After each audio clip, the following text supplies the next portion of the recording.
Ramener la population à consommer local est l'initiative prise par ces femmes transformatrices des produits agroalimentaires à travers cette foire hebdomadaire, en vue de valoriser et faire la promotion des produits 100% locaux avec un mode de production sans produits chimiques, ce qui devrait inciter davantage la population à consommer ces produits locaux.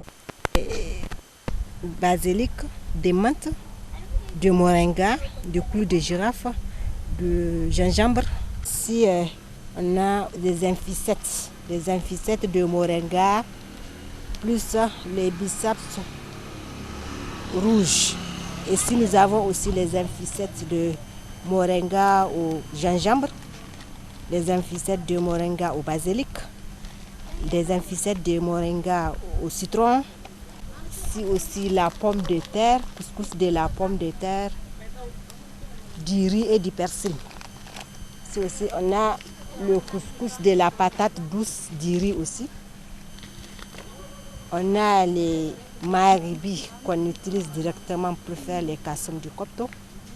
Si on a le pot séché de l'oignon, c'est-à-dire les gaboubis, c'est-à-dire que les gaboubis composés d'épices, du sel qu'on peut mettre directement dans la sauce.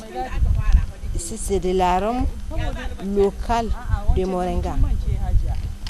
Ici, c'est de la bouillie du brésil du bleu. Ici, c'est une pâte, c'est-à-dire une farine de wanzu.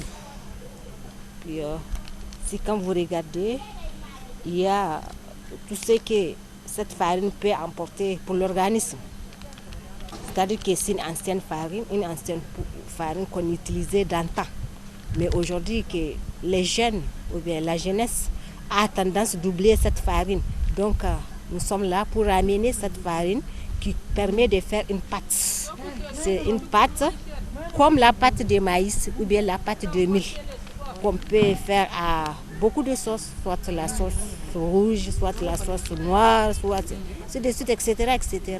Voilà les compositions de produits que j'ai. Et sans oublier vous dire que tous ces produits sont fabriqués dans la commune de Bonkoukou, qui est dans le département de Filengue, dans la région de Tillabéri. Toutefois, ces femmes font face à un problème de financement, ce qui retarde leurs activités, d'où leur cri de cœur. Nous demandons à notre population de nous soutenir, de consommer local, consommons nigérien, c'est sain. Au lieu de prendre ceux de l'extérieur qui passent des années sur les bateaux avant de nous arriver, nous avons tout ici. Et que les autorités aussi nous soutiennent par rapport à ce que nous faisons. Si maintenant, comme à la plateforme paysanne, nous avons fait instaurer lors des ateliers la consommation du moringa. Vous voyez, partout où il y a atelier, obligatoirement les gens font le moringa copto. Et ça passe vite. Donc pourquoi ne pas venir prendre pour les universités, les casernes, nos couscous là que nous faisons. Et avec ça, ils peuvent nous soutenir.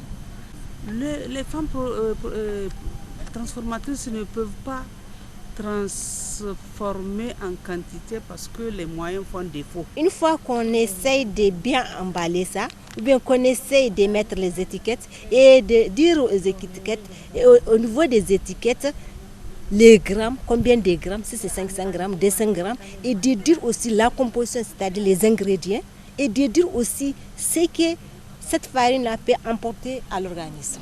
Là, c'est cher.